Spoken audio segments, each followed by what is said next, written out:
هل كنتي تتاثرين في اللوكيشن كونه زوج مثلا في وجوده، ولا خلاص مخرج؟ أنا أولاً اشتغلت مع مخرجين كثر من الوطن العربي. نعم. عرفت شلون؟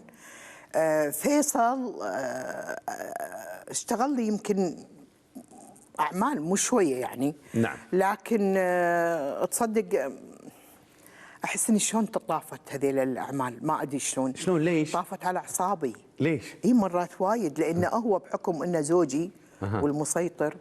عرفت شلون؟ نعم. فأوامره ما تكون مثل الأوامر اللي حق حياة. حياة لو سمحتي أم سوزان من فضلك، يعني هذا لو تعيدينه وتسوين كذي. أم سوزان الله يخليك لا تنين مني. سعاد لا توقفيني هني زين. أنا ما قلت لك بالميانة. وتينا حالات نختلف ونرجع ونختلف ونرجع، لكن ما دام بيننا لغة عاطفية وإنسانية ما. عسى الله يحفظكم.